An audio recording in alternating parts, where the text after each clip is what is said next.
All right, awesome. And looks like we're connected.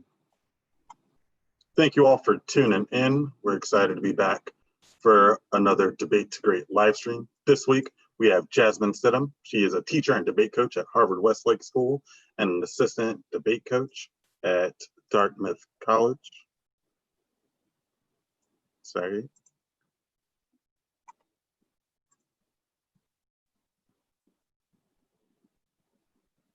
And she's a graduate from the University of Central Oklahoma, where she debated for 4 years on the collegiate circuit. During her career, she managed to set records for her university, qualifying to the NDT tournament all 4 years, being the first team from UCO to receive a first-round bid to the NDT, attending multiple round-robin invitationals and winning several tournaments. As a coach, she's qualified for multiple high school teams to the TOC, and in the 2018-19 season alone, her students at Harvard Westlake earned 62 bids in LD and policy. Her students have made it to the finals of the TOC and have championed various tournaments on the national circuit. And she's about to start working at the University of Michigan 7-week Debate Institute and loves working with students of all skill levels. So with that, I will hand the floor over to you. Thank you. Okay. All right. Thank you so much, Joseph. Hi, everyone. Thank you for tuning in. I'm super excited to talk to you all about critiques today. The first part of this lecture will be about sort of critiques more generally, and then on the second half, I'm going to focus on pro tips for the Q&R. I'm also going to send this PowerPoint to Joseph after, so that way you all can incorporate some of the blocks and stuff into your notes. And I want to make sure that you have a second opportunity to go through the PowerPoint for your notes and understanding. And I have plenty of time for a lengthy Q&A, so write down your questions as you think of them, and then I'll make sure to address them. Okay.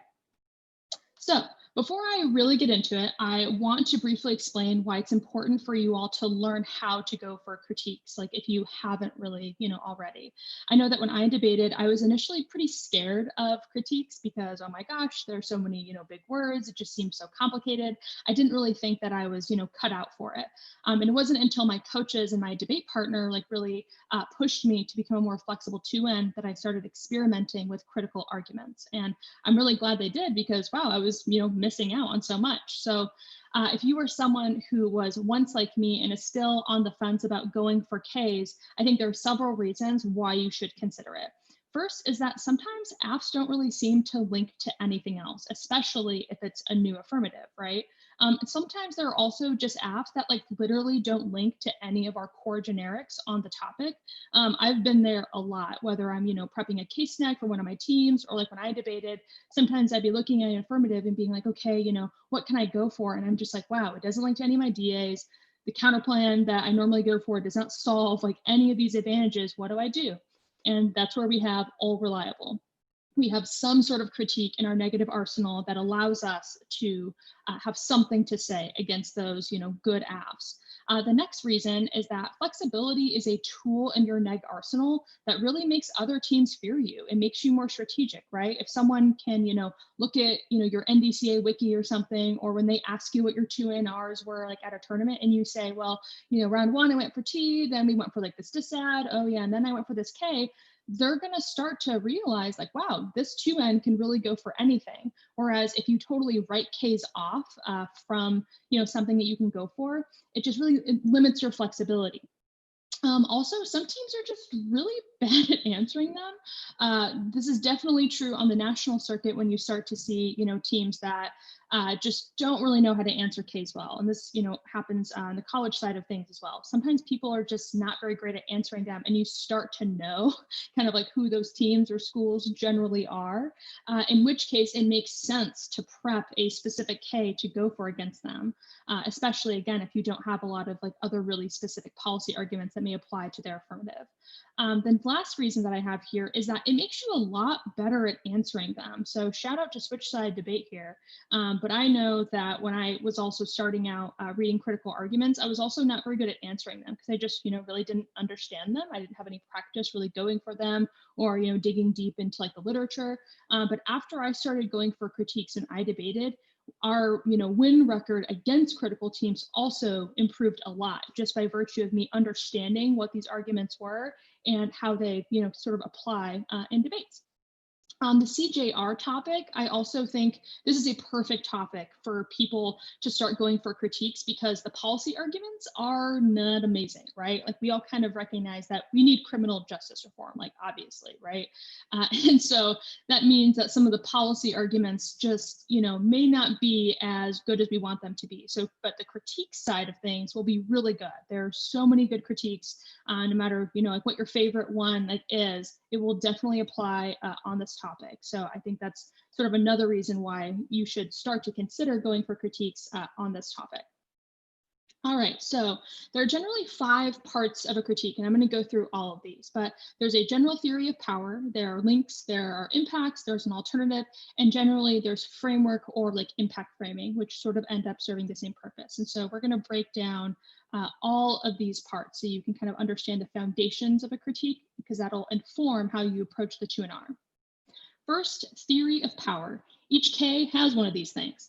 It's a theory of power or violence that explains how the world works. When you have found a K that you want to go for, you first need to figure out like what this is, because it'll tell you A, what sort of like ology or ism that the K is dealing with, right? Ontology, epistemology. Or B, whether it's based in something like structuralism or just international relations. And C, it tells you what AF responses that you can expect. Once you understand what type of theory of power that you're operating under, it'll give you a really good indication as to how the 2AC will respond. This is especially important when you're sort of starting out, because a lot of times people assume that they are defending more than they have to. But if you're doing your due diligence and you're actually starting to understand what your theory of power is, it means that it'll really save you when you're sort of explaining it later in the block. So a couple of examples, like Afro-pessimism. In most instances, there are different variations of Afro-pessimism, but in most instances, it is something that is structural, right? It is, about institutions. It is about the state. It is about the structural condition of the world. The same can be said of settler colonialism. And again, I know there are different variations of this, but in, most senses, in most contexts, it is based on a structural position. The next one, feminist international relations, one of my favorites. This one isn't like a structural criticism, right? It's not really about like the state being bad or anything like that, but it's about how we understand international relations, and it's more applicable to things like, representation, epistemology, etc. Or then you have something like Baudrillard, which again can also vary, but a lot of the times Baudrillard can be based in something like semiotics. And understanding that is important because it informs how applicable the 2AC's answers to Baudrillard might be. So I just want you all to start thinking about what how a theory of power may apply to whatever critique that you may want to go for. Okay, the next section, links. So as we all know at this point, the awesome thing about Ks is that you can get links to, pretty much anything, unlike with other positions like disads. You should obviously try to get links to the plan, right? Everyone loves this. Judges love it. It makes our lives a lot easier when things are more specific.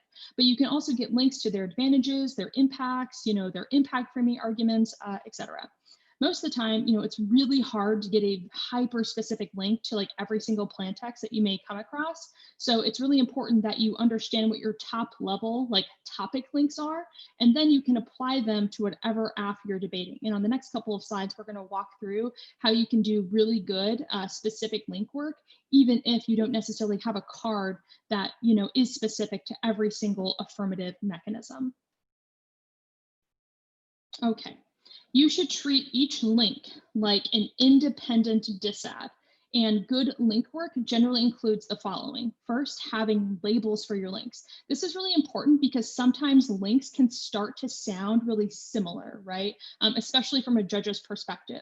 So if you're, giving a 2NC on the K and you're going through all of your links, but you're not differentiating them and you're not providing a label for them, I might assume or just miss, some sort of transitional phrase, and I might just accidentally assume that you only made 2 links and really you made like 4. So it's really important and helpful for judges to flag specific links, to give them a label. This label doesn't have to be, anything fancy or like a super long label. It just needs to be very clear so the judge can identify how many links you have and so they know that they are distinct. The next part is pulling lines from the 1AC and 2AC evidence. This is an easy way to also score speaker points because judges love when you do this. And again, it also ensures that even if you have a really generic link, that's kind of just about the topic generally, like criminal justice reform, but it's not about the AF's like specific reform. If you are pulling lines from the affirmative's evidence and explaining how even their affirmative in all of its specificities, is emblematic of your generic link, judges will reward you for that. And it's so important.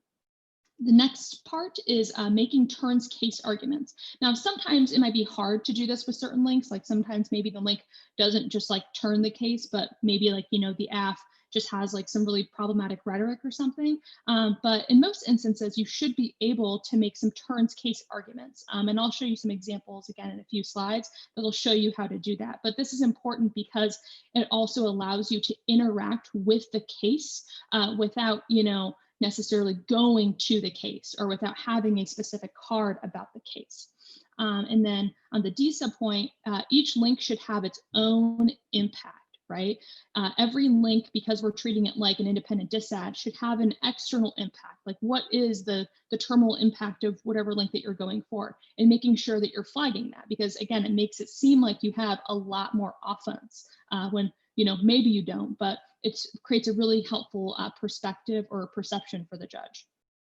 And the last one is incorporating examples. Like everyone loves examples. It's super helpful for judges. This is also really important if you're explaining a link that maybe seems like really, vague or maybe like really abstract. If you can incorporate examples that demonstrate when something has happened before, a lot of the times I see this when people are going for like a security K or something, and they're making some generic links about like securitization and why it's really bad to securitize certain threats. They will often make references to things like the Iraq War and stuff like that, or Vietnam War, things like that, to demonstrate how securitization might be bad. So incorporate examples whenever possible. Judges love them, and it makes your life a lot easier.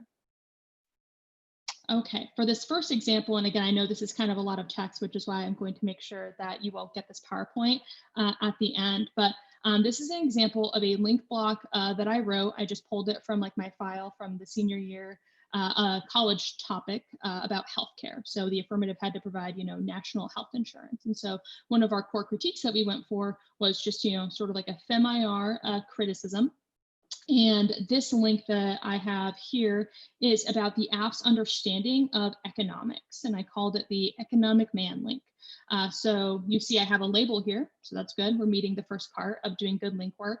And then I explain like the general thesis of the link, like, what my card like is saying. And then after that, I go into where the AF sort of, demonstrates this link. So I have, proven via their Malloy evidence, which says, and then I read parts of their evidence. And then I explain, how that applies to the evidence that we read in the 1NC.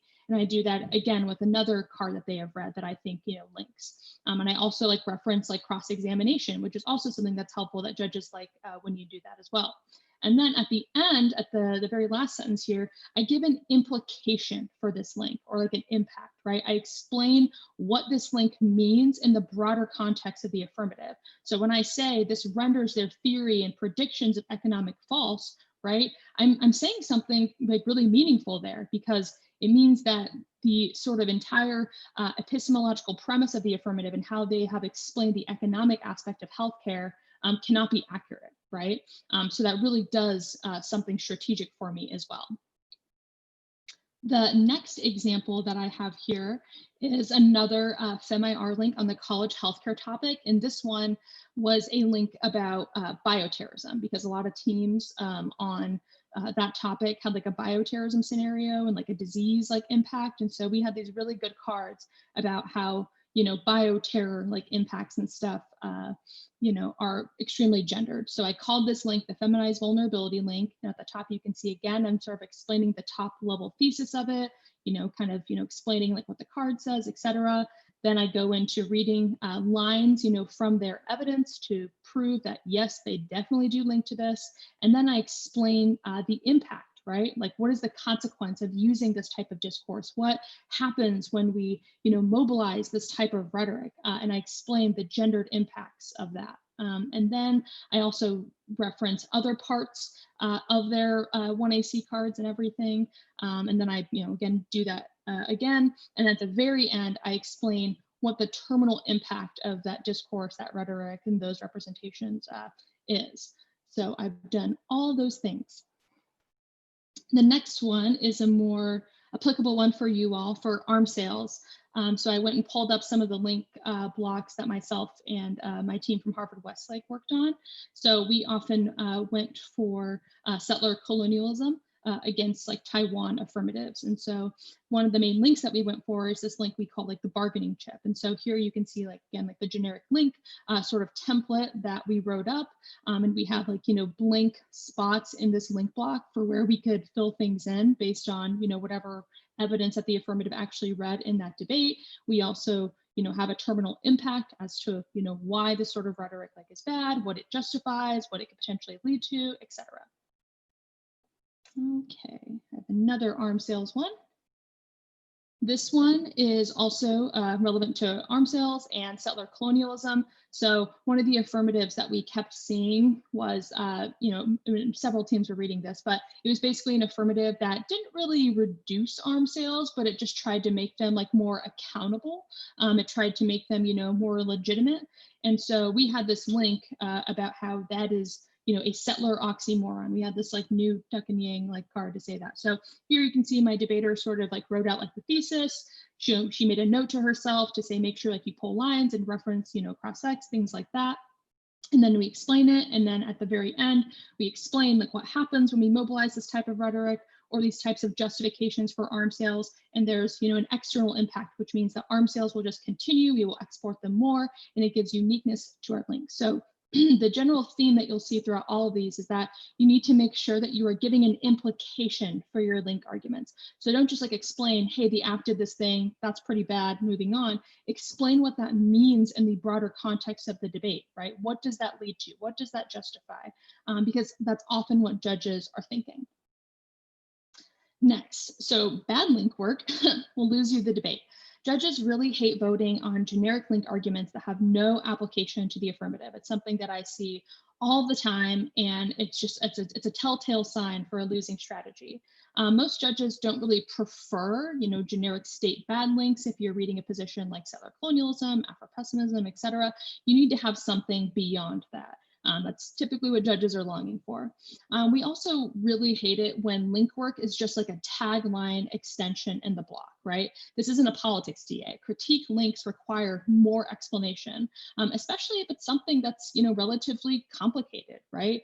We shouldn't expect that our judges are mind readers and that have, read all the cards that we just read, like in the 1NC, right? We need to break down a lot of that jargon that our authors might be using.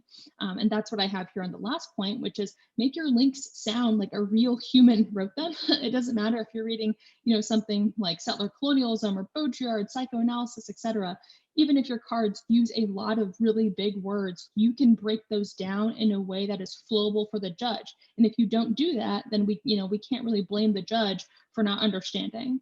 And then I also have here that you should not extend too many of them. And I'm going to talk about this more once I get to the section on 2NR pro tips, but this is also relevant for your 2NC, right? Before you get to the 2NR. You don't need a million links to win the debate. A lot of times I see people get bogged down just extending a million of them, when really they maybe had like 3 that are worth extending in the block. So it's okay to read, a lot of links in the 1NC if you're trying to, read like a one-off K or something, but you need to, sort of pick and choose as the debate goes on. All right, impacts. So as we discussed just a second ago, each link should have its own independent impact, right? But most Ks will also have some sort of external impact that is connected to their theory of power. I'm sure you all have like already seen this, right? Like every cap K usually has some sort of laundry list extinction impact. People love reading that Robinson card. It's like cap will eventually, cause environmental destruction, et cetera, extinction. Or if you're debating Afro-pessimism, they usually have some sort of like social death impact, right? Or settler colonialism usually has like a genocide or like a land-based impact. Any version of a security K will usually have like an endless war style impact. So having an external impact is really important, but you want to make sure that you're doing good impact work. And I'll explain what that looks like on the next slide. Okay. So when you're choosing and extending your impact, I want you to think of the following things, which is first, make sure it's something your alt can actually solve. This is a big mistake I see happen a lot when people are reading Ks, that they'll have this massive impact, like let's use the cap K as an example, like cap, leads to extinction or whatever. But then, your alternative is just something that's, reject capitalist rhetoric or something. Well, rejecting capitalist rhetoric doesn't necessarily resolve all of the material and structural reasons why capitalism is leading us down the path of extinction. So you want to make sure that your impact kind of connects to your alternative. Otherwise, it's going to lead to a really awkward cross-ex moment where someone asks you, hey, this alt that you read, just about rejecting rhetoric or whatever, how does that solve all these material external things?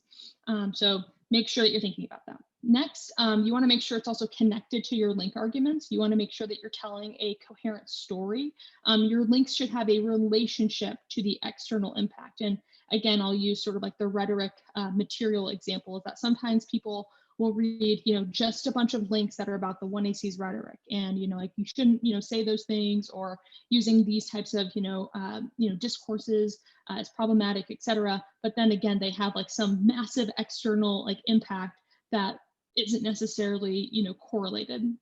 So you want to make sure that all these things are sort of connecting, so it's a cohesive 1NC strategy.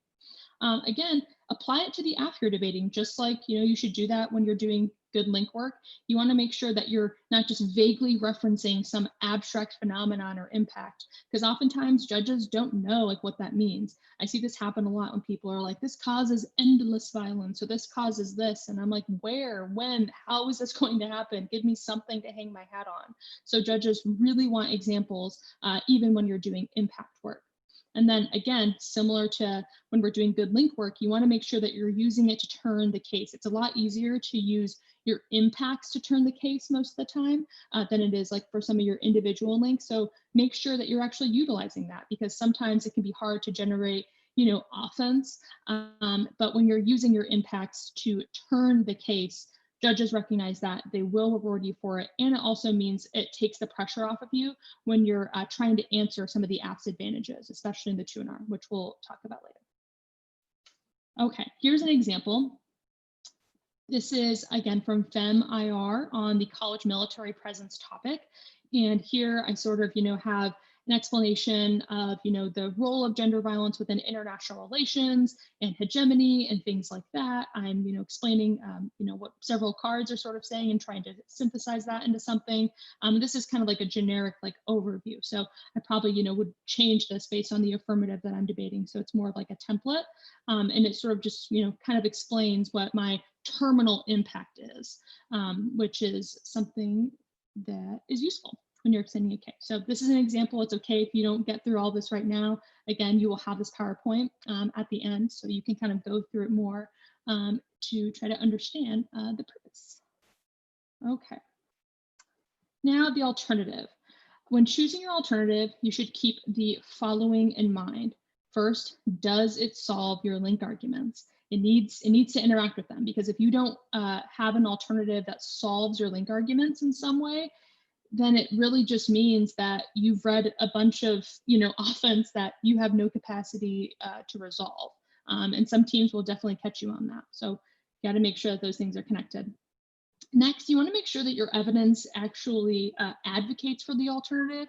Like, does it actually propose doing something, or is it just descriptive? And I know this sounds kind of obvious, but I've been in a lot of debates and I've judged a lot of debates where people's alternative cards don't actually say the thing that the neg is sort of, advocating for. So just make sure that when you're setting up your 1NC and you're choosing your alternative, make sure that the alt is there. Make sure that the author, is actually saying like, here's something that we should do. Because otherwise I just, it really diminishes the overall quality of the position. Next is that, does it solve the AF? Is it supposed to solve the AF? Now, not all alts are created equal. And on the next slide, we're going to kind of go through some different examples. But a lot of the times people assume that all alternatives are designed or have to solve for the affirmative. And this isn't the case. There are a lot of alternatives that sort of operate, as like a reduction or a reframing of our understanding of something, right? And those alts don't necessarily solve the affirmative, and they're not like really intended to. And that's okay. Like that's not the end of the world. When we talk about framework here in a minute, hopefully that part will make more sense. But I would just really want you all to sort of understand that your alternative does not necessarily have to solve the AF, but if it's supposed to, then you have to make sure that it interacts with your link arguments as well. And because sometimes the purpose of the alt is to do something else. So don't defend more than you have to, and recognize early on what the purpose of your alternative is. Next, you should ask yourself, could this be a floating pic? And those are theoretically questionable, but a lot of big debates have been won on floating pics because the app doesn't ask in cross-ex if it's a floating pic, and they don't say anything in relation to theory. Usually floating pics only really apply if you're reading, some sort of K that is based off of like representations or like rhetoric, because it's easy to say, we could pass the plan sans and minus, all this rhetoric or all these representations. So just something to think about whenever you're choosing an alternative, or just like choosing a K generally. Just like ask yourself, would this make sense as a floating pic? It doesn't make sense to read a floating pic with something that is more based in like structuralism. So if you're reading something like Afro-pessimism, all of your links are going to be about, the AFS mechanism. You're going to have links that are about the state. So it doesn't always make sense to read it as a floating pic. Okay. So some examples. So example number 1, the alternative is to give back the land, right? For this alternative, it seems like it's advocating for something very, very material. So like, the tuck and yang, decolonization alternative. I think Derek Hilligoss, my old debate partner, talked to you all about that for a while. But that's something that is intended to be very material. It might not be intended to solve the case necessarily, like maybe it could, but it is intended to be something material. For example, number 2, this is a typical like Wilderson alternative, like the alt is an unflinching ontological paradigmatic analysis. This usually isn't designed to solve the affirmative. It's not designed to solve, the advantages or prevent those scenarios, but it's rather offering the judge a framework by which to evaluate the world and to a lens to view the world. So this is an example of an alternative that's probably not going to solve the F, but it's not really trying to, so like that's okay. Example number 3 is an example of like a communist alternative. So when it says the party, it's referring to the Communist Party. So this all is like vague enough to where it could go, kind of a couple different ways. But based on just looking at the text of this alternative, it doesn't really look like it's, trying to like solve necessarily everything that the affirmative has talked about, but it's rather saying that, in the face of the affirmative, this is something we should align ourselves with. This is a better option, right? This is a better route, to solve X, Y, and Z. Example number 4, this one is a very common FemIR alternative. It's from like this Young's article. And this one is about doing an ontological revisionism, which deconstructs the myth of the masculine Western subject. And this alternative isn't necessarily designed to solve everything, but this is something that sort of says that we should deconstruct all the stuff that the affirmative has said. We should view it in a different way. We should view the world and international relations through a different lens, and then that would allow us, to create new possibilities. So sometimes alternatives are just designed to be sort of like stepping stones to do like other things. So I just wanted to give these examples so that way you all can, hopefully start thinking about, the strategic elements of certain alternatives versus other ones. Okay. Now we're going to talk about framework, which is one of the most important parts of doing really good K work. So when you are neg going for a K, framework operates, pretty much like it does in, any other debate, because you're offering an interpretation for what debate should look like, what should be prioritized, how should the judge evaluate impacts, which sort of arguments should be included or excluded. And the reason why it's so important is that it allows you to control the entirety of the debate if you do it right. And that's why most of the time good framework blocks, like for the 2NC and for the 2NR, can be pretty lengthy, but it does really pay off. And this was something that was so critical in shifting how I understood critiques. And it's something that, it took me from winning the K maybe like 1 out of 3 times to winning like 3 out of 3 times, because initially when I started going for Ks, I just like didn't really understand like the utility, and I was thinking about critiques too much from like a policy like perspective. And it wasn't until I sort of like went back, started from scratch, and learned more about the strategic purpose of framework. That was sort of a really big tipping point. So we're going to go through some different examples. So, but first, before we do that, let's think about what the AF usually says in response, to framework, like in the 2AC. So they usually say, some of these: debate must be about the plan, please weigh the AF, like let us have it. Or sometimes they say you should only evaluate links to the plan text. That's like a very common, sentence that you'll see in a 2AC framework block. Or there will be other standards, or they'll say other standards are self-serving and unpredictable. They might say it moots, softens, yada, yada. Or they'll make other kind of like substantive arguments, like weighing the AF is key to topic education, scenario planning might be good, etc. Or they will make arguments about legal education and pragmatism, right?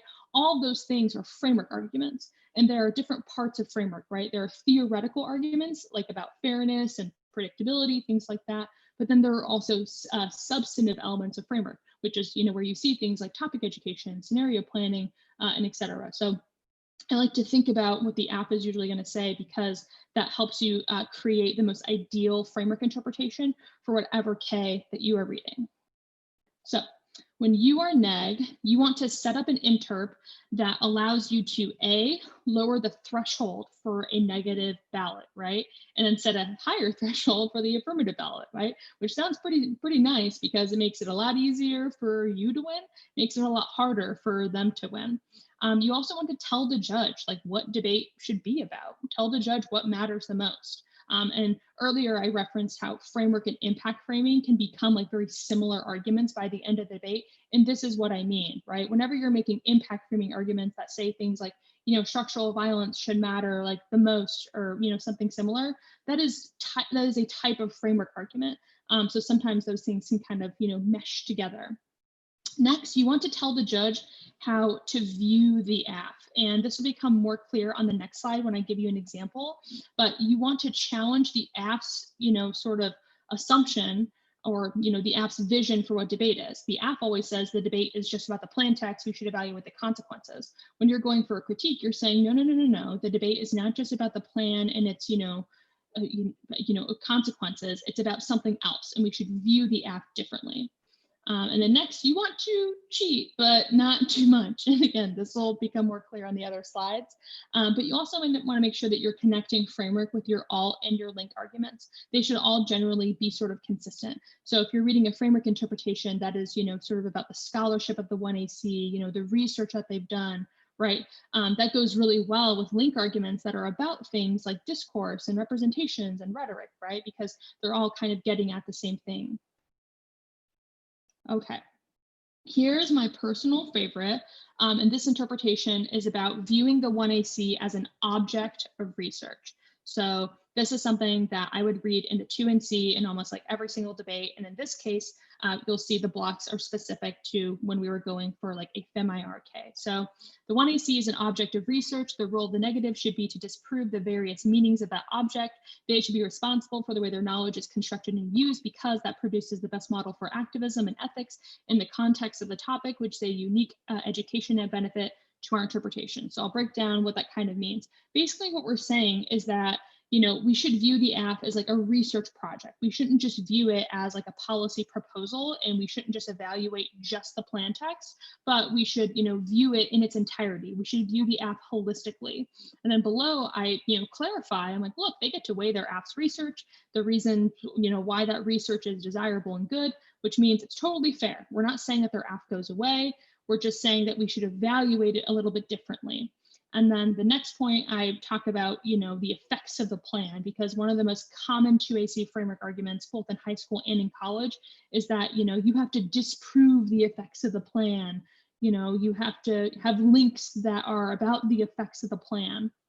And so one thing that I have, here is, I'm explaining that all of our links do implicate the effects of the plan, and like what is even the bright line for affecting the plan? There are plenty of disads out there that aren't specific to the plan text, but we don't like read, framework against a bad politics disad.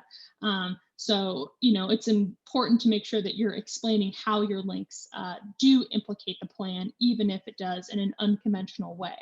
And then here I'm trying to generate some offense against their interpretation. So I have, reasons why plan focus is like bad and like super gendered, et cetera, which is important. So no matter what sort of framework interp that you end up choosing, you not only want to provide a counter interpretation and like a counter model for debate, but you also want to generate offense as to why their interpretation is bad, and make sure that it's specific, to whatever critique that you're reading. So like if I was reading like the settler colonialism critique in this debate, my framework block would look a little bit different, right? The top stuff might be the same, but I would make my offense very specific to the position that I'm reading. And then this continues because, like I said just a few slides ago, it is really, really important to have sort of a lengthy framework block because it ends up paying off. And so then I read this card that was very useful for judge instruction. And then at the end, I give an implication. I tell the judge what these framework arguments mean and how it changes their impact calculus, right? So this is helpful because not only am I doing all this framework stuff, right, and I'm doing all that work, but I'm also doing impact framing like at the same time.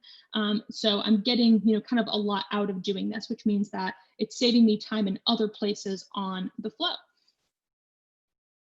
Okay, and I kind of already explained this, but I want to explain why judges usually like this. So first, it seems pretty reasonable, right, to say that the app should have to defend what they read for 8 minutes, because all our framework interp is saying is that we should be able to get links to, the thing that they talked about for 8 minutes in the 1AC. That seems pretty fair, right? Pretty reasonable. And it's a really good middle ground for even the most policy-oriented judges, which were often judges that my partner and I had, at least like our senior year. And so a lot of the times we went for critiques in front of judges who probably wouldn't really vote for critiques otherwise, but we tried to craft an interpretation that spoke to their, policy sensibilities. And this was one of them. The next is that judges like this because most judges recognize that this activity is about research, right? That's like kind of one of the main premises of policy debate, which our interp is really good for, right? Because it's about viewing all of the app's research holistically as opposed to, the 5-second plan text. And then we still think that they get their app, right? Like we're not saying it goes away entirely, but the app shouldn't just be about the plan text, right? The judge should view the app holistically as an object of research, because you shouldn't be able to separate the plan text from everything else that you said, right? Because otherwise debate would just be you standing up, reading the plan text and sitting down, and that would be the stasis point for the debate. But obviously teams read more than just the plan text for a reason, which means the negative should be able to criticize those. And as I mentioned, it's a good middle ground. So even if you have a judge who's like more policy oriented, in my experience, at least both from coaching and debating myself, this is a good interpretation that is able to reach those judges, even if they otherwise might not be the best for critiques. Okay, here's some other framework arguments that I've heard as a judge and as a debater. So kind of want to break some of these down. So first is counter interp. They don't get to weigh their app unless they can prove that it's not anti-Black. This is an interp that I judged, and I thought this was pretty strategic. Like, yes, we could probably say it's self-serving or whatever, but this is strategic because it basically tells the affirmative, if you link, you lose.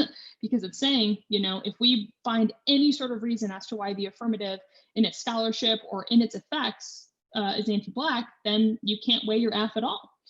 So I thought this was like a very clever interpretation, and you can, probably shift it, to be about like another critical position as well. The next example is, the judge should be a critical academic who analyzes the scholarship of the 1AC. So there are some pros and cons with this type of interpretation. And I hear, a similar version of this all the time. So first, this one is nice because it's, sort of vague enough to where it can apply to like any critique ever. So that's kind of cool.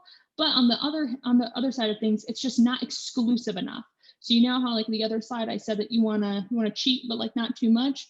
This interp, example number 3, does not meet that. It's way too vague. It's way too open, and it's not exclusive enough with the affirmative, because the affirmative could stand up and easily say like, okay, you could like also be a critical academic and conclude that like RF is a good idea, like those things aren't mutually exclusive. So this isn't like offensive enough, in my opinion.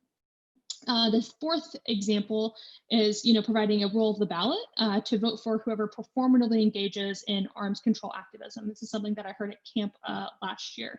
And this one like is okay, right? So it's, it is intending to be exclusive because it's making the debate about performance rather than just something about policy and implementation. But the problem is, similar to example number 3, which is that it's very vague, right? Because if everything in debate is, performance, then that means the affirmative could also stand up and say like, okay, we think that like our plan is also an example of performance, and we think that it plays a role in activism, therefore we can access all of your framework stuff too.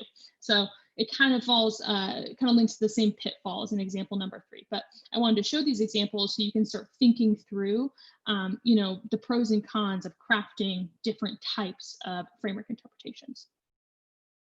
Okay, next is impact framing. So impact framing, again, can be incorporated into framework. Both are kind of serving the same focus, right? They're telling the judge what debate should be about, what's the most important. We know the app usually makes arguments about util or extinction first, consequentialism, etc. When you're, writing your K blocks and stuff, you should think about first, how do your impacts interact with their framing arguments? Like, does your impact, right, also access something like extinction or war? If you're reading the CAPK or something similar, the answer is probably yes, right? So if you're reading the CAPK and the 1NC, the 2AC stands up and says, extinction matters the most. You can say like, okay, like we agree, we have an external impact that says capitalism causes extinction. Next. But sometimes, and more often, if you're reading a K that doesn't have like an extinction impact or something like that, you want to try to generate offense against those impact framing arguments. So a number 2 here I have, is it a new link? It usually is, right? When people say things like utilitarianism, or they read, like the Bostrom card or something, critical authors usually have something to say about that. So you should be trying to find opportunities to make impact framing into like a new link, because probably applies no matter to whatever literature base that you're reading from. And then next, you want to make your own comparative impact framing argument. Sometimes this includes like reading a card, right, that says we should prioritize X form of violence, like for FemIR, maybe you'd read a card that says, we should actually prioritize gender violence. Or if you're reading, kind of like a generic security K, you would say something like we should prioritize structural violence, right? So tell the judge what should matter more. Don't just criticize the app's impact framing by saying like, util logic is violent, but also give them something else. And this is a really big thing that I see a lot. A lot of the times when people are extending Ks, they will, explain why util is like, a violent logic or something, but they don't give me another form of impact calculus that they would like me to use. So you want to make sure that you're doing both. You want to make sure that you're criticizing the app's, impact framing and sort of like the logics around it, but then you also want to provide the judge with something else, something that should matter more than whatever the app has proposed. Okay, overviews. Please do not make them long. This includes both, for the 2NC and the 2NR. Judges do not like long overviews because we start to tune out like after a while, because we're just like, what is the purpose of this argument? Where are we going here? But also because judges don't want to do work for you. So if your overview is super long and you're trying to use that to answer a bunch of arguments on the flow, and then when you actually move away from the overview and you go down the line by line, you're like, that was answered in the overview.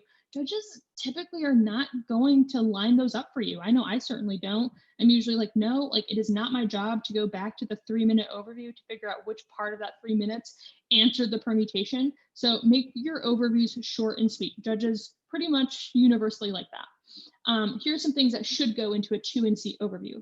First, general explanation like of your theory of power. And then second, make some actual references to the affirmative. And this is just important for like perception purposes. So you can have a generic overview that you read in pretty much like every debate when you're going for the K, but like leave some blank spots to where you can like reference their impact. So you can reference, you know, whatever like mechanism that they're defending, because when the judge hears that, they're like, ooh, this is like more specific. This sounds really good. And judges always love when you're more specific, right? So you should always try to do that. Next, you want to highlight important framing arguments that you want the judge to remember. The overview should serve like an actual strategic purpose. So highlight really important arguments that you want to be at the forefront of the judge's mind. We know just based off of like psychology that the first and last things that you say like in a speech are usually going to leave like the most the most significant impression. So it's important that you flag really important framing arguments in your overview. And then lastly, you want to flag any big 2AC screw ups. So like maybe after like the 2AC ends and you're kind of like looking at the flow and you're like, like what do we have here? You might notice like, oh wow, they didn't make a permutation.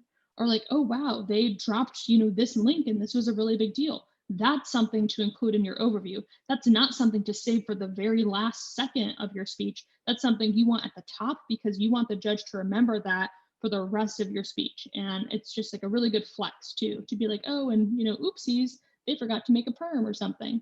Judges are normally like, oops, and they will remember that.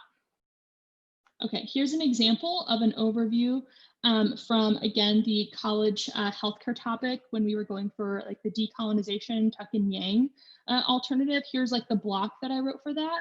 And so here, this is really short for like an overview, right? I give just sort of like a TLDR explanation of like our theory of power.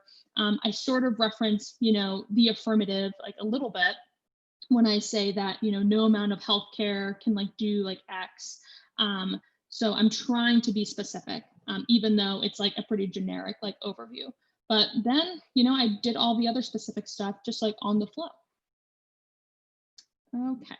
Next, here's another example for like FemIR, again on the college healthcare topic. So I'm giving like a very generic like explanation of, the theory of power that we are operating under. So I'm talking about hypermasculinity in the field of international relations. And then I reference the affirmative and like their impacts kind of like in the middle where it says like war making, financial crisis, etc. Those are all impacts that the affirmative had. So if I was debating a different affirmative that didn't have like a disease impact or something like that, I would change this overview to make it sound more specific. Because again, that creates just the perception in the judge's mind that you have a specific overview, even if you're, mostly using the same one over and over. Okay. Answering perms. When you're reading a K and answering perms, most of what applies here, right?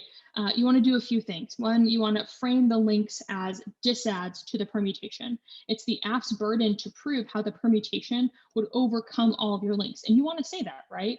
Remember, permutations aren't just questions of whether or not we could like do the plan and the alternative, and if those things sound consistent.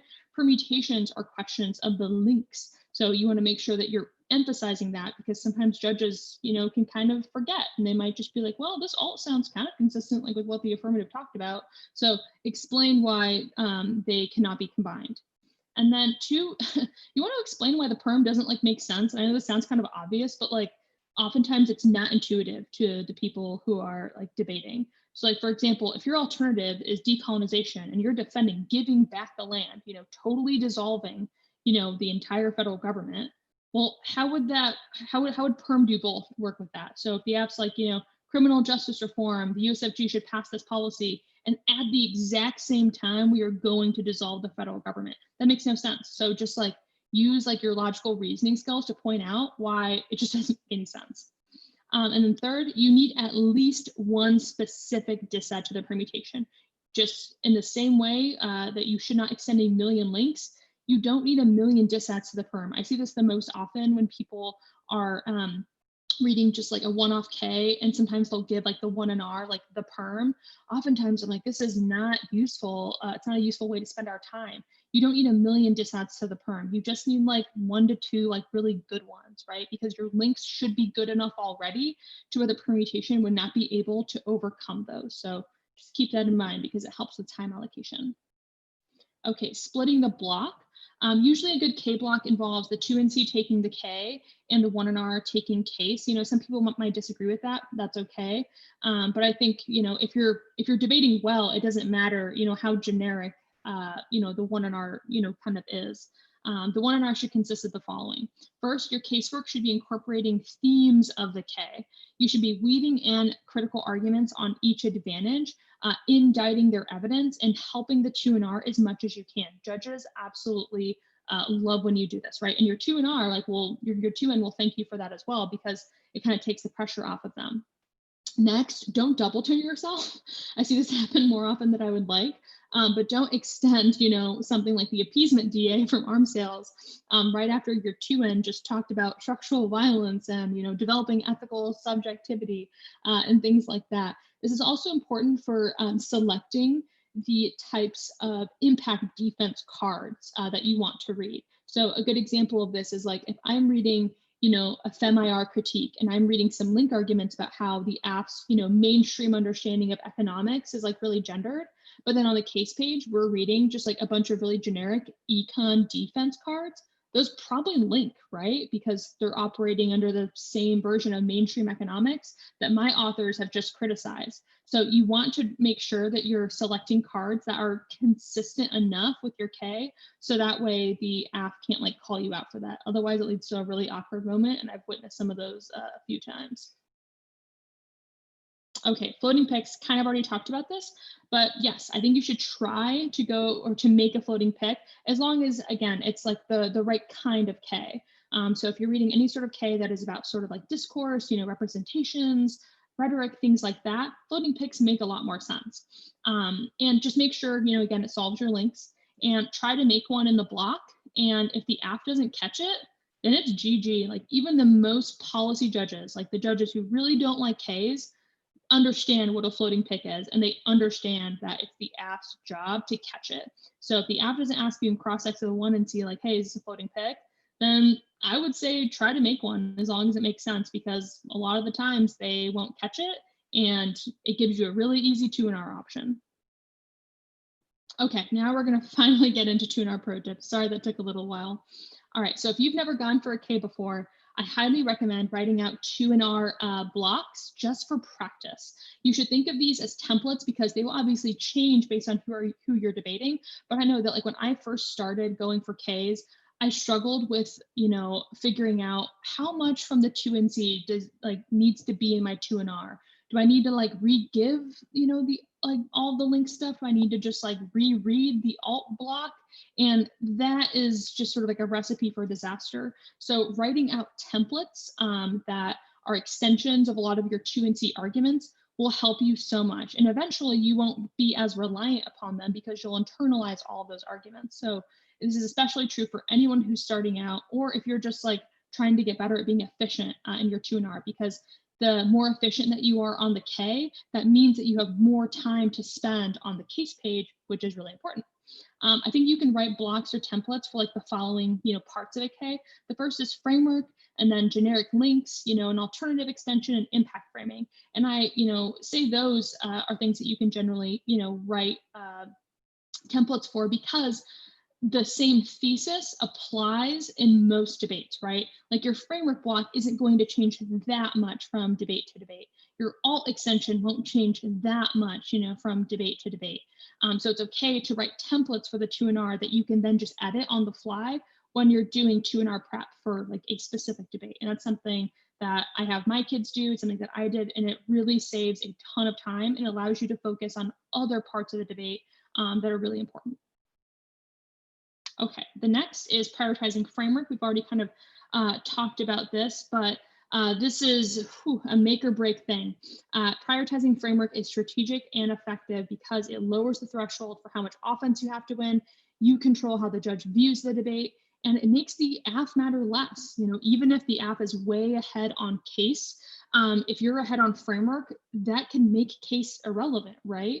And if you in framework and you are able to control what matters in the debate, what impacts matter, how the affirmative should be viewed, smaller arguments on the flow start to matter a lot less. Like I know I was in a lot of situations where, maybe I just kind of dropped like some really ticky-tacky arguments, but it was okay because I recognized that those didn't really matter if I won framework. So framework is able to act as a filter for how the judge interprets every other argument, which is why I think it makes sense to start your 2&R with framework because it filters everything else. Next is approaching case debate. So even in situations where you're only reading a one-off critique, judges will still expect you to talk about the case in the 2&R. And this can look, a little bit differently. There are generally 4 approaches, I put 3 there, should say 4, that you can take to ensure that you are sufficiently interacting with the app's advantages. The first is to put case on top, right? This version looks like, you're going to each advantage or one advantage, however many they have, which ensures that you don't drop the case, which happens more often than we all would like to admit, probably. So, in that scenario, it's pretty good. You get it over with. You just have to make sure that you don't spend too much time there, because even if you extend a bunch of case defense arguments, on the case, but then you get to the K and you like drop the perm or something, can make all of that casework irrelevant. The second approach is, the inverse of that, which is you put case on bottom, which I think is the more, frequent approach. So in this scenario, you're prioritizing winning the K, but you risk not getting to case on time. So you have to really make sure that you're being efficient if you're going to put case on bottom.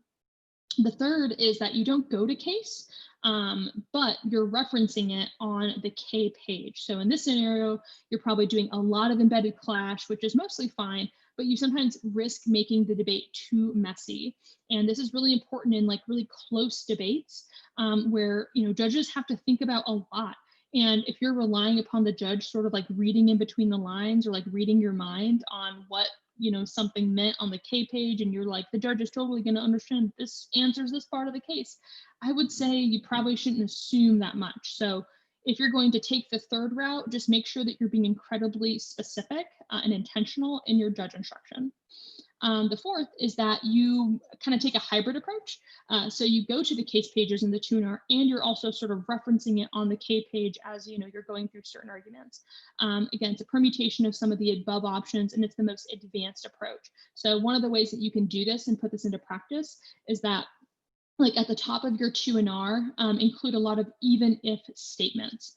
So like, even if, we don't get, to like this advantage or whatever, we still win because, or even if you think that they're winning a risk of their scenarios, we still win because. And those statements are incredibly effective. And I'm going to talk about that on this slide. So the AF wins a lot when the 2&R fails to extend case arguments. So you should be using all of your work on the K to ensure that the AF can't just win on like case outweighs, oh my gosh, they didn't go here in the 2&R, it's game over, yada, yada. I've been there. But if you did your job and you were making a lot of even if statements that interacted with the case on the K page, judges will, they should remember that. And these even if statements are effective because they cover more ground, right? In a time-pressed speech. When you're saying even if, you are creating a filter, right? You're creating other scenarios that the judge can consider. It also insulates you from other arguments that you may not get to in the 2&R. This happens a lot because there's just so much to cover in a critique speech. So when you're making even if statements, it means that even if you mess up, you accidentally don't answer like one, small argument that was at the bottom of the 1AR, sometimes that argument just like doesn't matter. And the judge like will recognize that. 3, it creates the perception that you are answering more arguments, which is important when judges are trying to line up arguments when the debate is over. So like once the debate is over, judges are typically thinking like, okay, what are like the main arguments that the AF went for? What does the F want me to consider? And then they'll think, okay, what does the 2&R want me to consider? What is the 2&R's pathway to victory? And they'll recall all those even if statements that you made. And then this is similar to number 4, which is that they create the perception that you have multiple pathways to victory. So by saying, even if, we don't win this, we still win because. Even if you think they win this, we still win because. It gives the judges options to vote for you, right? Okay, next, choosing links. So kind of already said this before, but I really want to make sure that you all understand that you don't need a million links to win the debate. You end up wasting so much time if you go for too many, which means that you're sacrificing other arguments in the debate, and you only got 5 minutes. So you have to make sure that every second is spent where it needs to be. You should choose your best links for the 2NR. Your best links should be the ones that are the most specific, right? Not generic, and should ideally have like the built-in offense that we talked about. So like turns, case arguments, right? Things like that. And then I always tell my kids that you should extend 2 links in the 2NR, right? Extending 1 is like way too risky because it means that you only have like 1 option. And if you lose that link, then you can't win. But if you have at least 2, it gives the judge option. So even if you lose 1 link and they don't think that that one applies, they have at least 1 other that they can evaluate. I would say that like anything more than 3 is just like doing too much, and it's probably just not an effective use of our time. Okay. Don't reinvent the wheel. So in an ideal world, you and your partner executed an amazing neg block with in-depth explanations for every part of the K, right? After the 2NC, the judges like totally get what this K is saying, I got this, right? And the 1NR, maybe you did like a bunch of like case debate, you've answered the apps advantages completely, and it's just crystal clear. So if you set up the block correctly, judges will reward you for that, right? They're not going to forget everything that you said, by the time the 2NR rolls around. So you do not need to reread the 2NC overview. I see this happen all the time. You do not need to reread the 2NC alt explanation. You do not need to re-give all of your 2NC link extensions verbatim, right?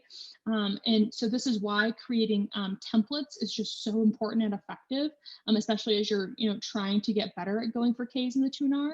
It ensures that you don't just regurgitate a shorter version of the 2NC. So this is why when you're writing templates, you should be looking at like all of your 2NC blocks and then creating, again, shorter extensions of those blocks. So that way you're not just, re-giving it all and spending a lot of time that you don't have to spend.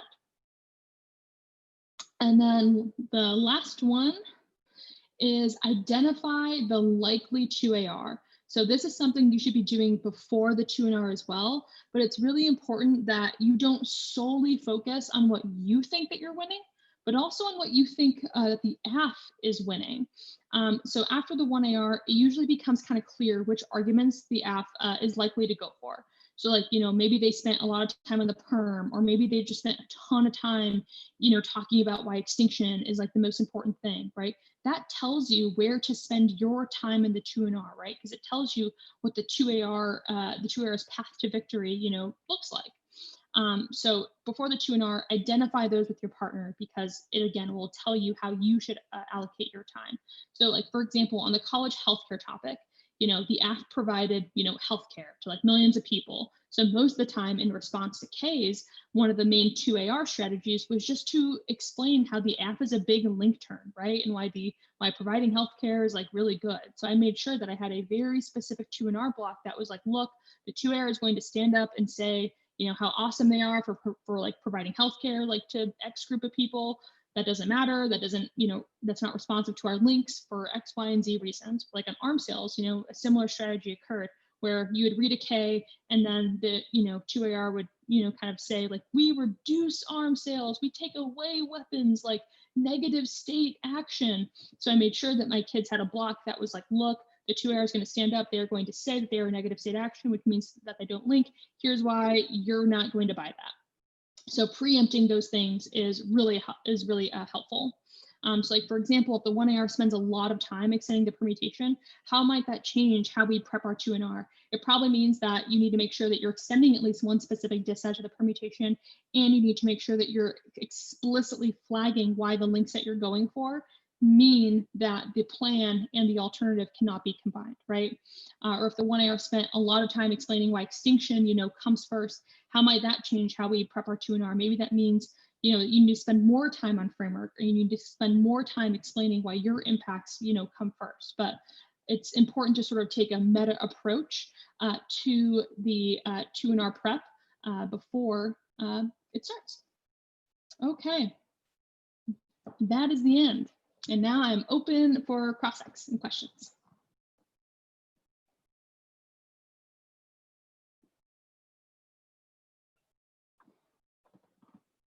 Can't hear you, Joseph.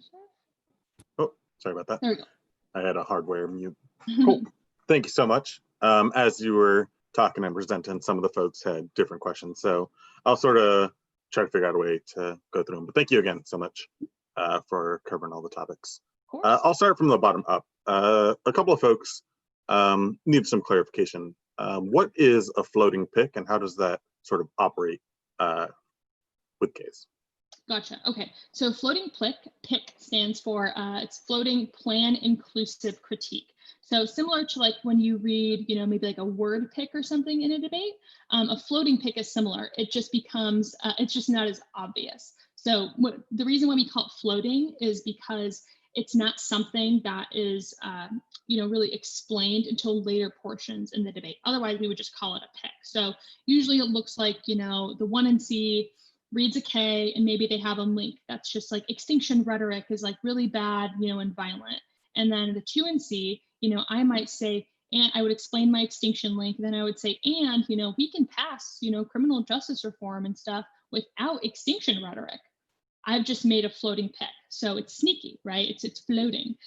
So the intention there is to, agree that the plan can pass and that the effects of the plan might be good, but the app's rhetoric is bad and we don't need it. And it's really strategic because, we can do criminal justice reform without using extinction rhetoric. So most of the time, the only way that the app can, win against floating pics is by making theoretical arguments as to why floating pics are cheating and stuff like that. Definitely. Yeah, and I could already start thinking of some ways that we might see that, where this year we'll have some apps that'll justify criminal justice reform, but through the lens of the economy or crime prevention or these sort of like broken windows policies and things like that.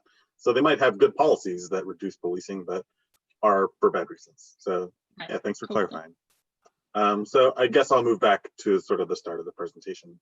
I know one of the things that you recommended was pulling lines from evidence. Some students are asking, do you have tips for how to actually do that when you're in the heat of the moment in this debate, you're against this team, this app you've never seen? Are there certain things they should be looking for that might ring bells, or how do we approach that? That's a really good question. So the first thing I would say is make sure that like you are also talking to your partner and asking your partner for help. So like if you're the 2N, make sure that you're like, hey, I need help, especially if you don't have a chance to like look at the affirmative and all of the evidence before the debate. So when that happens, or if it's like a new app, I would usually tell my partner like, hey, be looking for lines, like please.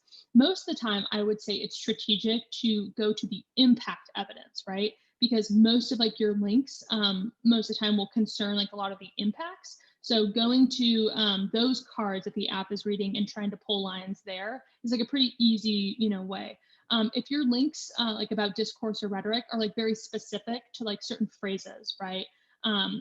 You can control F those things a lot of the times in the 1AC. Like I did that a lot. Like when we were going for like the FemIRK on the healthcare topic, usually the first thing I did when I got the affirmative, I was like, Control F women, Control F gender, and see what would come up. And sometimes in the unhighlighted portions, there was some stuff in there that I was like, whoa. So doing that can also be really effective. So that's, if you don't have a lot of prep for the debate, I would do that. Yeah, being in a paperless world and having paperless debate makes that part so much easier. The Control F is a blessing. I just remember like trying to do it on paper and not as impossible. Okay, cool. Next question. How would you coach your students or tell students how to deal with dogma around certain arguments, or like certain arguments might be popular? I'm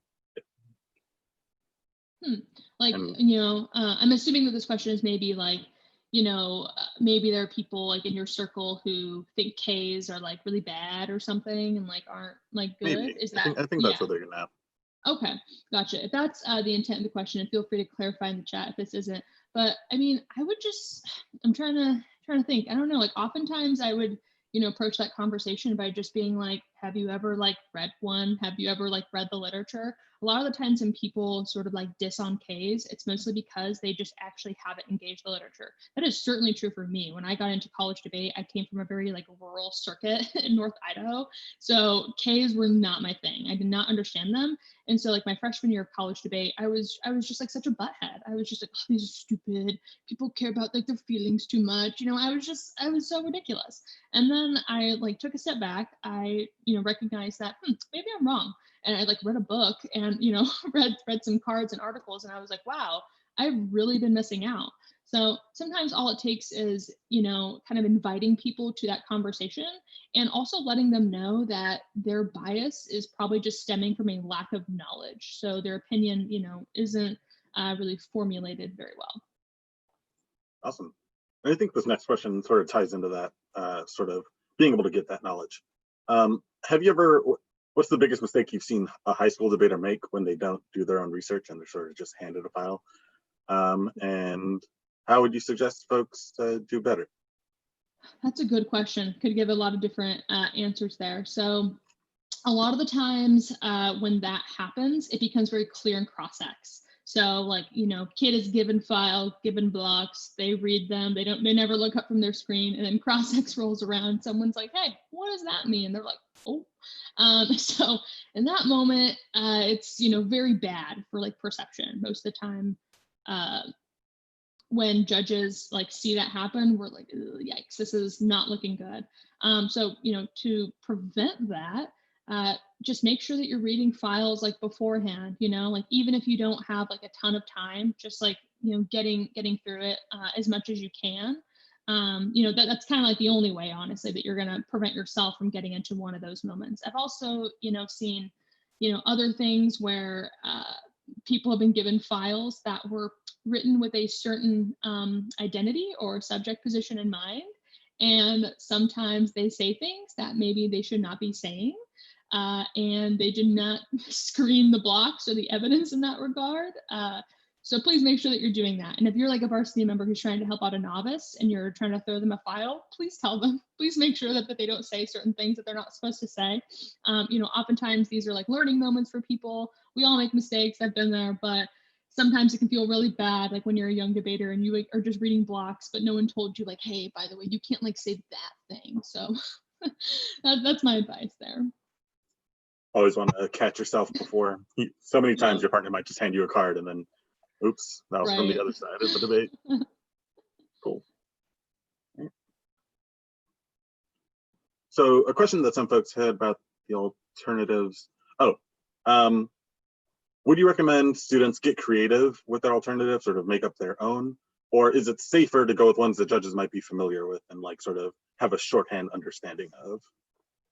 I would say it's probably like, more effective to do the latter, which is to go with something that's like more established. But, creativity is like always welcome. Judges also love creativity and seeing things they haven't seen before. But I would say that it is helpful for something to be based like in evidence, not because like, other things like personal experience like aren't valuable, but because it is helpful for you to explain, because oftentimes when there's not like a card and you're trying to explain this like alternative that like you've created, there can be some context like missing. So you might not be giving like the full picture of what this alternative could look like. But it's also helpful too, because most of the time the affirmative asks, like, what does the alternative look like? Or like, are there examples that of this alternative happening? And when you have evidence, it's really easy to be like, yeah, actually our card gives us an example of when this sort of movement was initiated and it was super effective. And like, here's what it led to, right? Whereas if it's just you creating the alternative, you can be like, well, I think it's awesome and it's really good. So there's that. And most people are going to be kind of, skeptical. Like, are you sure? Like, should we just believe that? So I would say evidence is usually the way to go there. Cool. And then sort of had a question about perms. So I guess this is like addressing perms as the 2NC. Is there a point to 2ACs making multiple perms, or should they just be grouped? Yes, there is a point to 2ACs doing that, and I would definitely caution against grouping all of them. There are certain perms that kind of sound like the exact same thing, in which case, yes, it makes sense to group them, but I would say be careful, because there have been many times where I've seen, the neg group all of the perms, and one of those perms might have been like very cheaty. So like an example might be like, do that plan and then the alternative, and it solves everything ever, judge. And if you don't address that in the 2NC and you're like, no, like obviously this is like ridiculous, that allows the 2AR to be like, whoops a daisies, you dropped this like very cheating perm and you didn't say that, if this wasn't legit or unfair. So this is what we're going for now. And that's usually a sad situation to observe as a judge. So be careful about grouping perms. Cool. Then, some folks were asking, do you know of any good examples of 2NRs that folks could look up online, or debaters that they should sort of watch to sort of see some of this in action? Totally. I definitely recommend checking out Q Robinson from the University of Kansas. She was named the debater of the decade. She won the Copeland. She won the NDT my senior year. Very good. She gave 2NRs in a way that I thought was really effective because she was very good about getting you, like your opponent, to spend time in the wrong places. So I was never able to beat Q despite all of our times debating, and it's because she was just so good about sort of dealing with like all of our case arguments on the K page. So if you wanted to see like a good example of that, I would definitely look to her. Let's see, there are a lot of other debaters. It depends on the type of K that maybe like you want to see. But if you want to look at, maybe like more performance-based arguments, like Rutgers MN, also, NDT champions, I'd recommend checking them out because they, had a really unique approach to debate the season that they won, especially. But yeah, I can try to think of some other ones, but those are the ones that come to mind.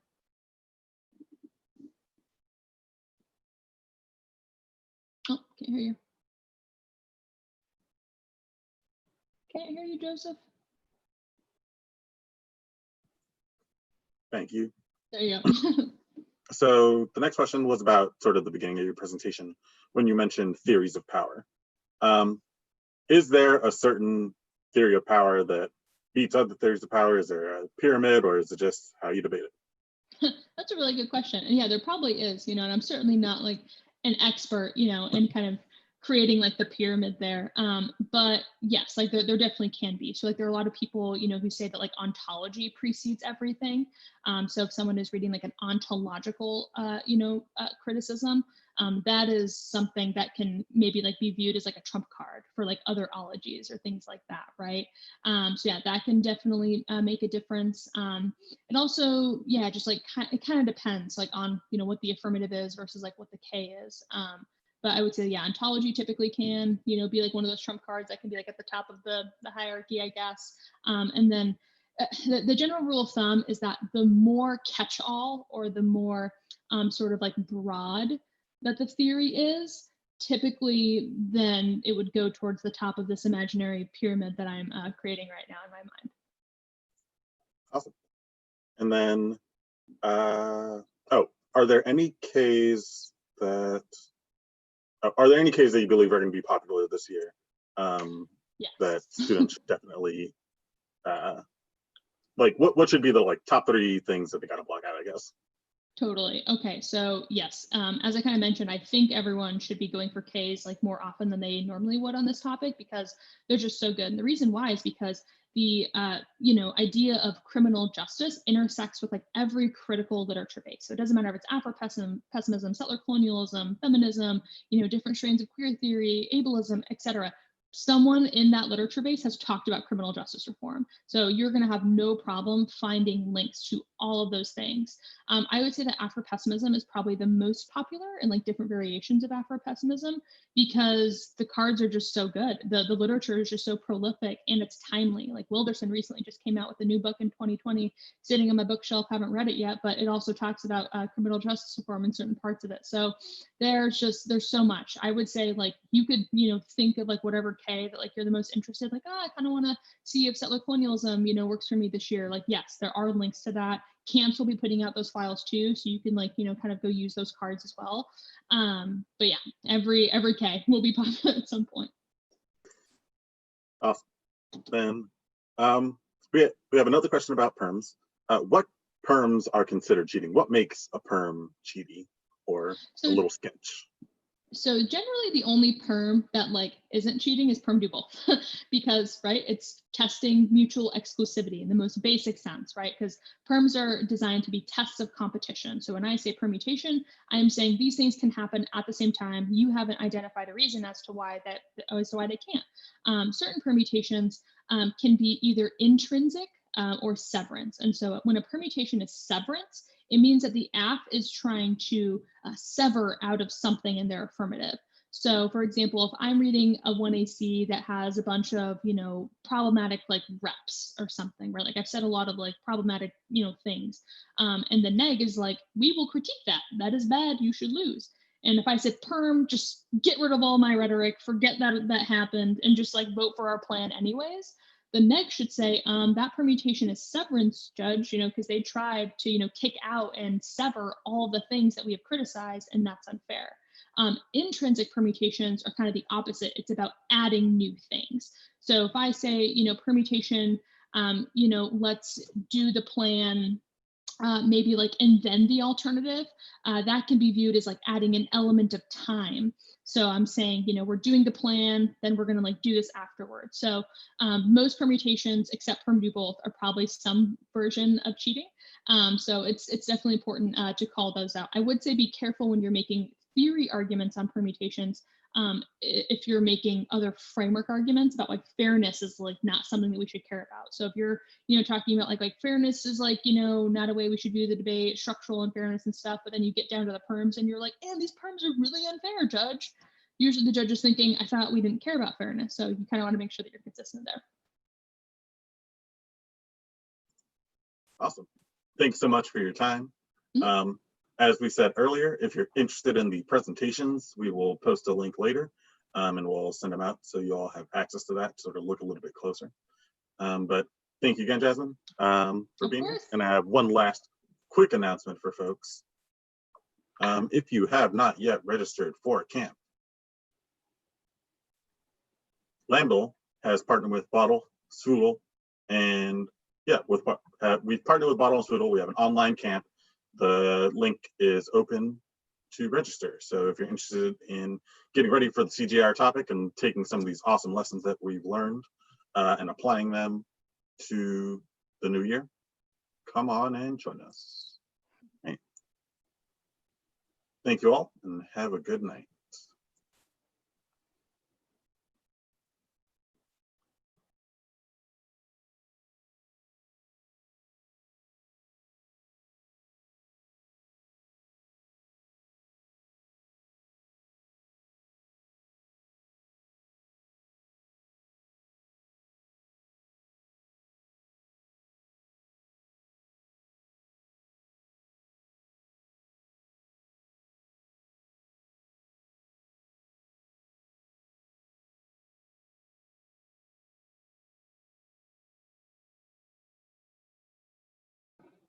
Sorry, I'll post the link for camp right now.